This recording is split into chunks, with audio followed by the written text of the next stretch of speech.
cảm tử Triều Tiên đặt ra thách thức mới cho Ukraine trong cuộc chiến với Nga. Trong số đó, họ tìm thấy một người vẫn còn sống, nhưng khi họ đến gần, người lính đã kích nổ một quả lựu đạn, tự kích nổ mình, theo một tường thuật về cuộc chạm trán được lực lượng đặc nhiệm Ukraine đăng tải trên mạng xã hội vào đầu tuần này. Lực lượng này cho biết binh lính của họ đã thoát khỏi vụ nổ mà không bị thương. Sự cố này vẫn chưa được xác minh độc lập, nhưng ngày càng có nhiều bằng chứng từ chiến trường, báo cáo tình báo và lời khai của người đào tẩu cho thấy một số binh lính Triều Tiên đang dùng đến các biện pháp cực đoan khi họ chiến đấu trong cuộc chiến kéo dài 3 năm giữa Nga và Ukraine. Tự nổ và tự sát, đó là thực tế của Triều Tiên. Kim, một cựu binh Triều Tiên 32 tuổi đã đào tẩu sang Hàn Quốc vào năm 2022, cho biết những người lính rời quê hương để chiến đấu ở đó thực sự sẵn sàng hy sinh bản thân vì nhà lãnh đạo Kim Jong-un.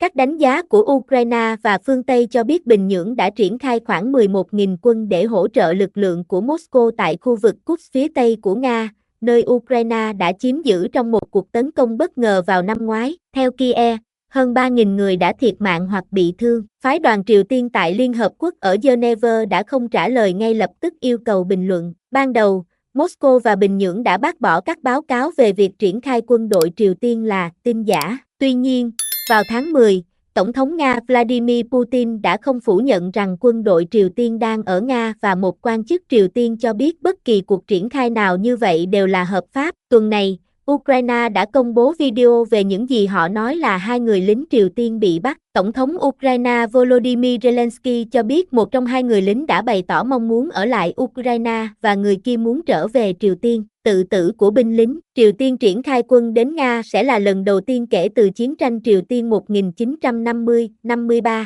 Hoa Kỳ đã cảnh báo rằng kinh nghiệm chiến đấu ở Nga sẽ khiến Triều Tiên có nhiều khả năng gây chiến với các nước láng giềng hơn. Theo phương tiện truyền thông nhà nước, nhà lãnh đạo Triều Tiên trước đây đã ca ngợi quân đội của mình là mạnh nhất thế giới. Các video tuyên truyền do chế độ công bố năm 2023 cho thấy cảnh những người lính để ngực trần chạy qua những cánh đồng phủ đầy tuyết, nhảy xuống những hồ nước đóng băng và đấm vào những khối băng trong quá trình huấn luyện mùa đông. Tuy nhiên, một nhà lập pháp Hàn Quốc, được cơ quan tình báo của nước này thông báo vào đầu tuần này, cho biết số lượng binh lính Triều Tiên bị thương và tử trận trên chiến trường cho thấy họ không được chuẩn bị cho chiến tranh hiện đại, chẳng hạn như các cuộc tấn công bằng máy bay không người lái và có thể được sử dụng làm bia đỡ đạn.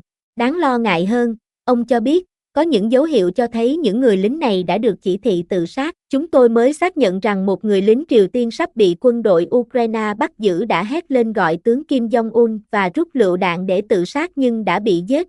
Lee Seong-kun, thành viên Ủy ban tình báo của Quốc hội, cho biết khi được hỏi thêm thông tin chi tiết về các trường hợp mà ông đề cập, ông từ chối giải thích thêm, nói rằng đó là thông tin từ Ukraine được chia sẻ với cơ quan tình báo quốc gia Hàn Quốc, NICS.